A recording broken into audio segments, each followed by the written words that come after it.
नमस्कार. मी भाऊ तोरसेकर. तुम्ही बघत आहात प्रतिपक्ष. मित्रांनो, आज म्हणजे 11 जानेवारी 2025 या दिवशी टी व्हीवर ज्या बातम्या बघितल्या त्या बातम्यांमध्ये अचानक उभाठा शिवसेनेचे प्रवक्ते यांनी प्रचंड टर्न मारला. अगदी आठवड्यापूर्वीपर्यंत महाविकास आघाडी एकत्र बसून या पुढच्या सगळ्या निवडणुका कशा एकत्र जागा वाटप करून आणि समर्थ एकजुटीने लढवता येतील याचा आम्ही लवकरच विचार करतोय, असं बोलणारे संजय राऊत हे आठवड्याभरातच टर्न घेऊन सगळ्याच्या सगळ्या निवडणुका आता उबाठा म्हणजे उद्धव ठाकरे यांची शिवसेना स्वबळावर लढवणार अशी घोषणा करून मोकळे झाले. आता स्वबळ म्हणजे काय हे संपादक असूनही संजय राऊतांना कळतं असं मला बिलकुल वाटत नाही. कारण यापूर्वी तुम्हाला आठवत असेल तर गोवा किंवा उत्तर प्रदेश विधानसभेच्या निवडणुका सुद्धा संजय राऊत यांच्या नेतृत्वाखाली शिवसेनेने, उबाठा शिवसेनेने गोवा आणि उत्तर प्रदेशात लढवलेल्या होत्या. काहीतरी 101 जागा का 25 जागा उत्तर प्रदेश विधानसभेत 2 वर्षापूर्वी उबाठा शिवसेनेने लढवल्या आणि 1% 10% मतं म्हणजे 0.01% इतकी मतं उत्तर प्रदेश विधानसभेत स्वबळावर संजय राऊत यांनी उबाठा शिवसेनेला मिळवून दिली. काय विनोद आहे बघा मित्रांनो. स्वबळ याचा अर्थ त्यांना कळतो का? तुम्हाला आठवत असेल तर तसंच गोवा विधानसभेमध्ये पर्रीकरांच्या नाराज सुपुत्राला शिवसेनेत आणून उमेदवार बनवण्यापर्यंतच्या गमजा आणि गोव्यामध्ये महाविकास आघाडी स्थापन करण्याच्या गमजा संजय राऊत ठोकत होते. तेव्हा संजय राऊत यांची राजकीय जाण आणि त्यांचा राजकीय आवाका लक्षात येतो. आणि जेव्हा असा माणूस स्वबळावर सगळ्या निवडणुका लढवणार, मुंबईपासून नागपूरपर्यंत सगळ्याच्या सगळ्या स्थानीय संस्थेच्या निवडणुका स्वबळावर लढवणार असं म्हणतात, तेव्हा मला स्वबळ हा शब्द ऐकता ऐकता एक खूप जुनं लोकगीत सारखं आठवतं.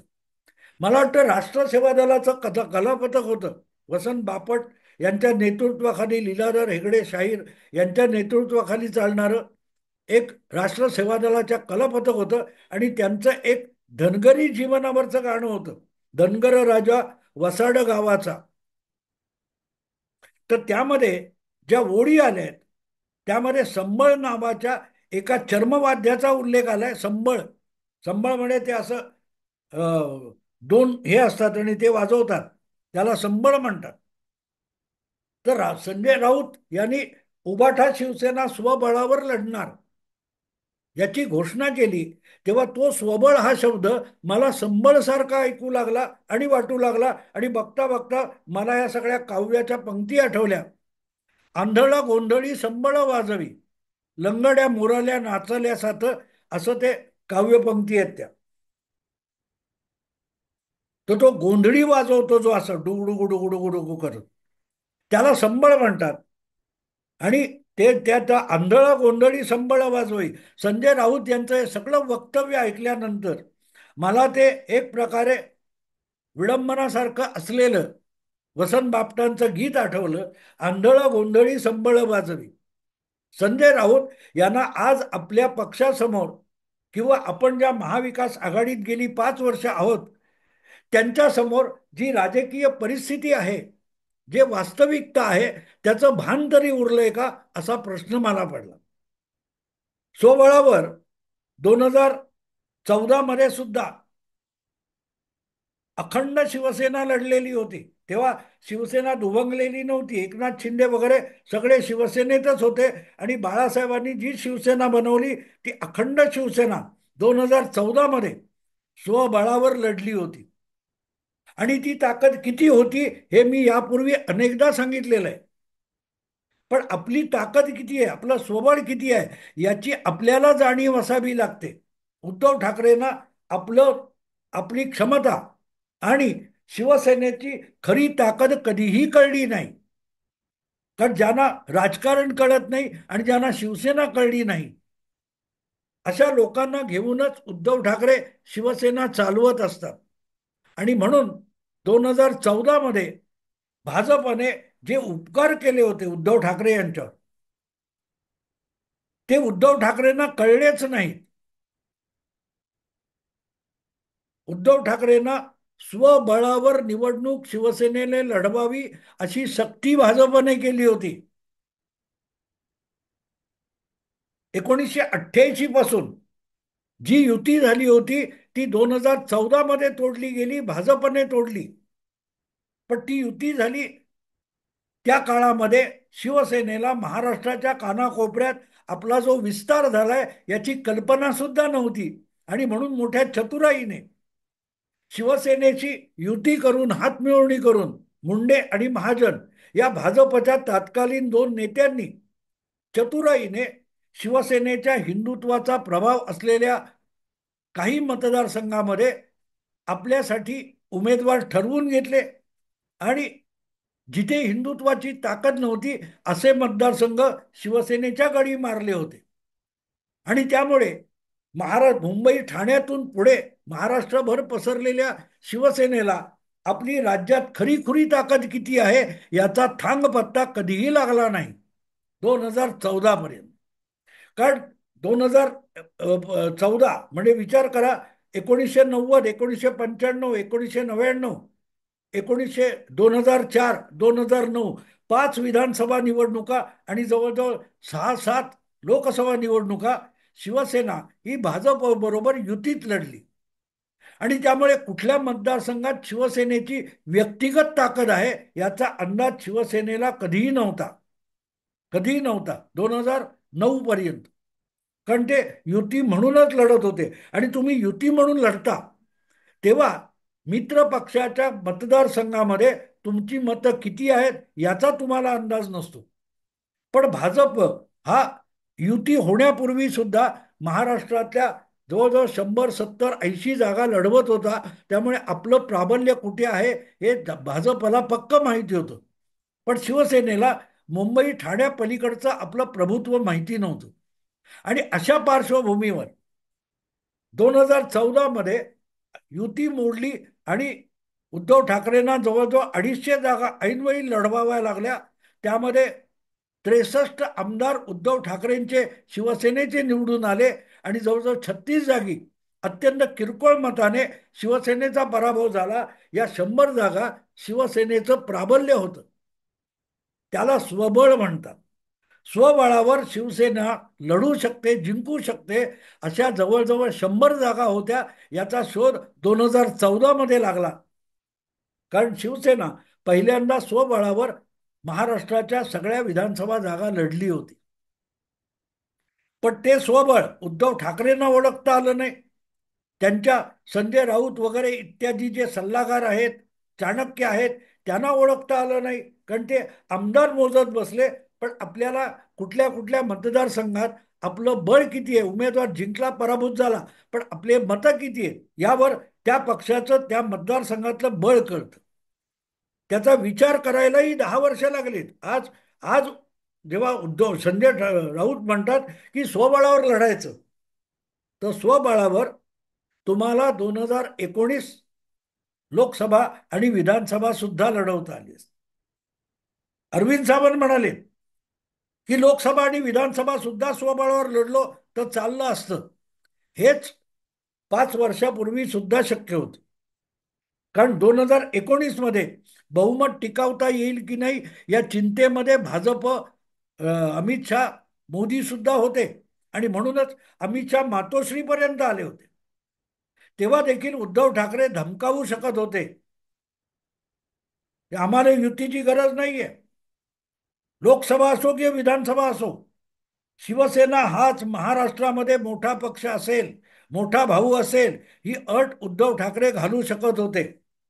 पण उद्धव ठाकरेंना निवडणुका लढणं, संघर्ष करणं यापेक्षा निवडून आलेले उमेदवार आणि त्यामुळे मिळू शकणारी सत्ता याचं कौतुक होतं. आणि म्हणूनच त्यांनी परत एकदा फेब्रुवारी 2019 मध्ये लोकसभा विधानसभेसाठी अमित शहा बरोबर युती केली, आपल्या स्वबळाकडे पाठ फिरवली.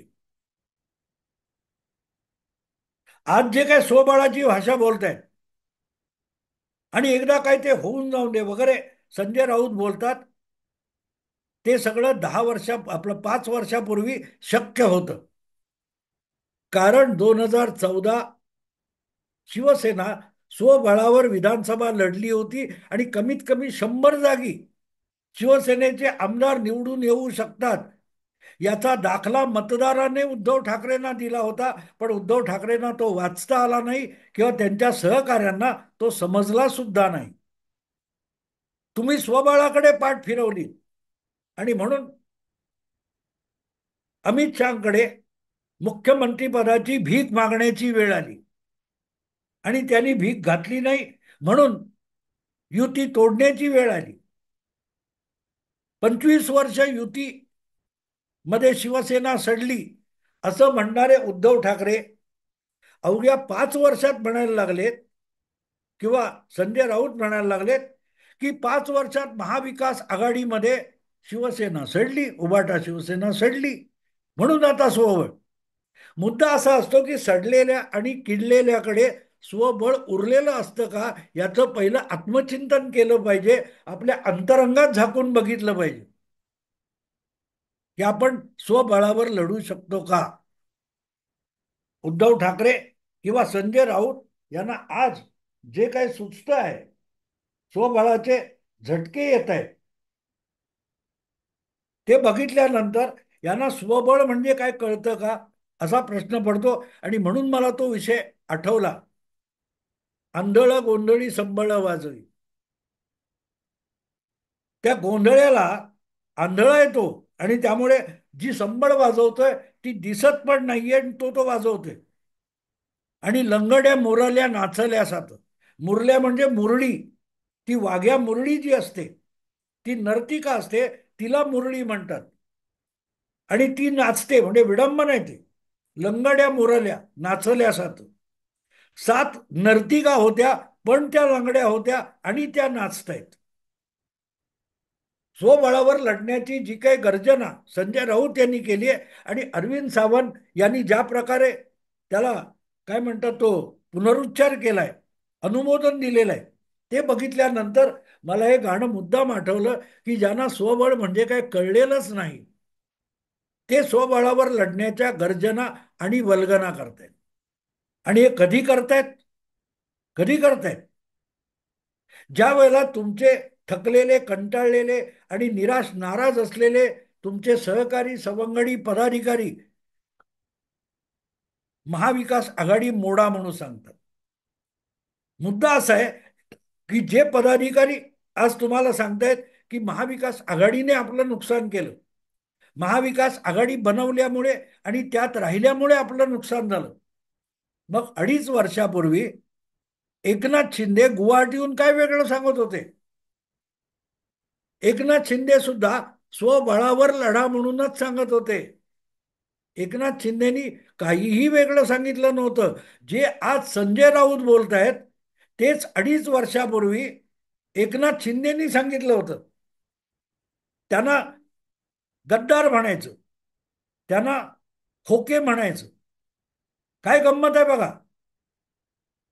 जे आज संजय राऊत सांगतायत स्वबळावर, तेच गुवाहाटीहून तीच ऑफर परत येण्यासाठी एकनाथ शिंदे यांनी दिलेली होती.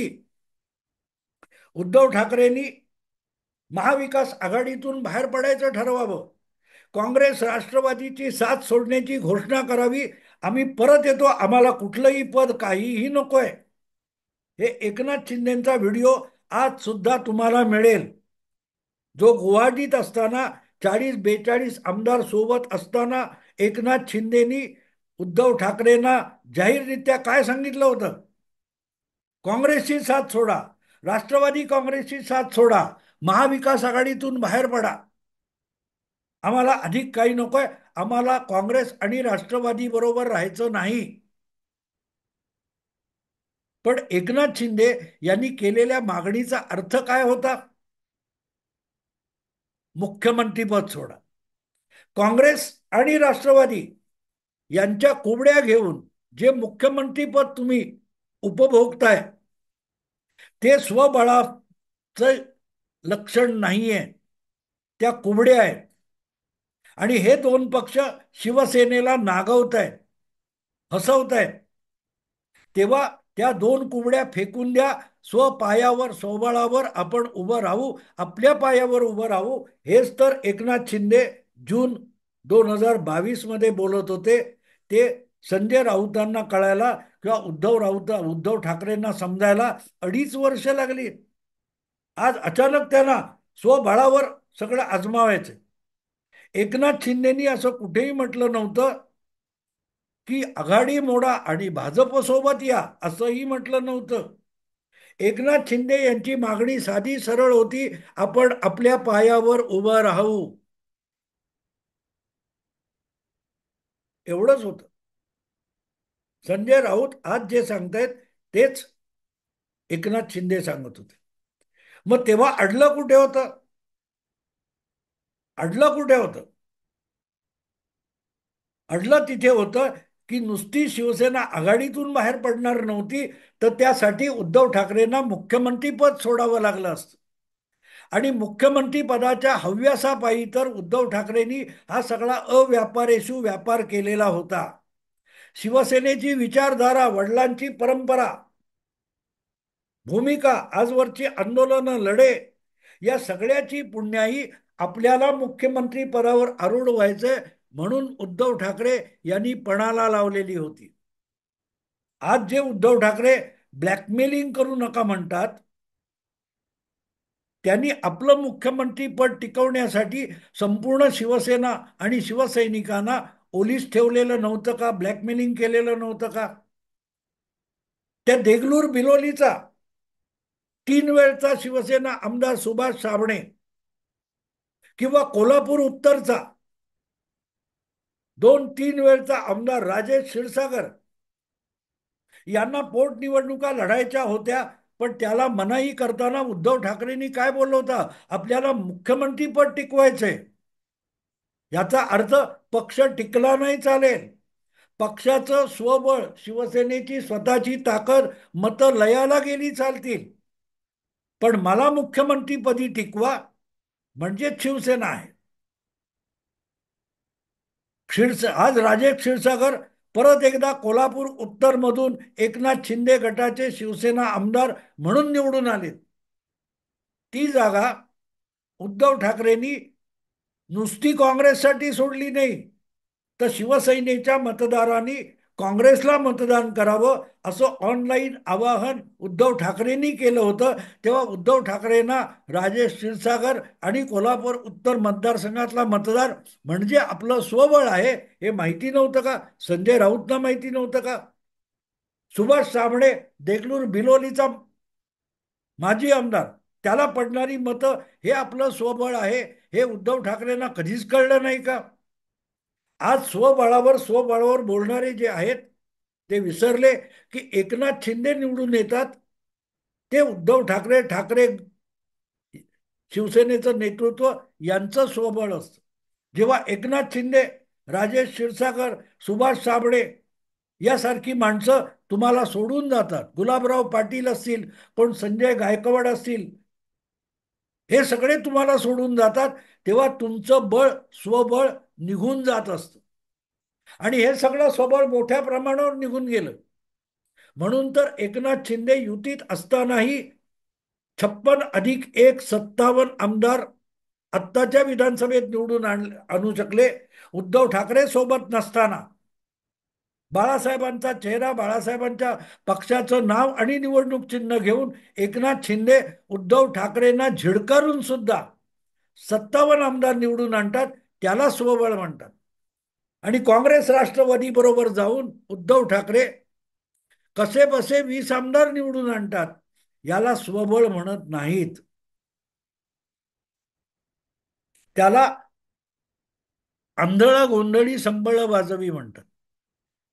वाजतंय तसं वाजेल, वाजवत राहा. डुगू डुगू डुगू आवाज आला की झालं, वाजलं. रोज सकाळी 9 वाजता तेच वाजत असतं. आंधळा गोंधळी संबळ वाजवी.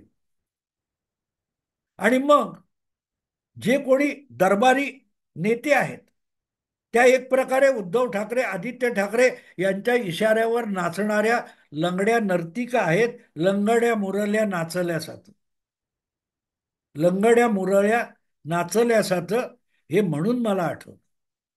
संजय राऊत यांची स्वबळाची घोषणा ऐकल्यानंतर मला राष्ट्रसेवा दलाच्या त्या गीतामधलं किंवा वासंत बापटांच्या त्या गीतरचनेमधलं आंधळा गोंधळी संबळ वाजवी, लंगड्या मुरळ्या नाचल्यासारखं, हे त्यामुळे आठवलं. हे सगळं जे काय आहे, संजय राऊत बोलतायत, उद्धव ठाकरे करतायत, हे बघितलं की आठवतं की शिवसेनेची अवस्था एक उपहासात्मक उद्ध्वस्त पक्षासारखी उद्धव ठाकरेंनी करून टाकली. आणि त्यांना फार मोठं योगदान संजय राऊत सारख्या त्यांच्या सहकाऱ्यांनी दिले. तेव्हा बघू स्वबळ स्वबळ काय म्हणतात, किती दिवस ही हिंमत टिकते बघू. मी आत्ता इथेच थांबतो. आवडलं लाईक करा, शेअर करा आणि प्रतिपक्षाला सबस्क्राईब करा. नमस्कार.